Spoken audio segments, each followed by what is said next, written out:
हौसले बुलंद हों तो कोई चीज राह की रुकावट नहीं बन सकती।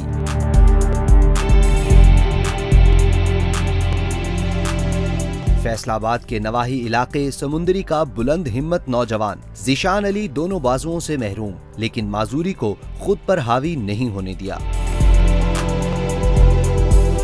बाजुओं से महरूम होने के बावजूद खुद को स्नूकर का बेहतरीन खिलाड़ी साबित किया।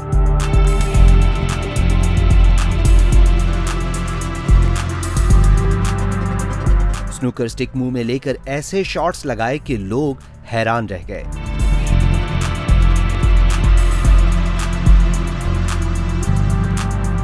ज़ीशान अली आलमी सतह पर मुल्क का नाम रोशन करने के लिए पुरज़्म है। कहता है, हुकूमत हौसला अफजाई करे तो वो आलमी मुकाबलों में शिरकत कर सकता है। ज़ीशान को उसके हौसले और हिम्मत की सोशल मीडिया पर खूब पजीराई मिली।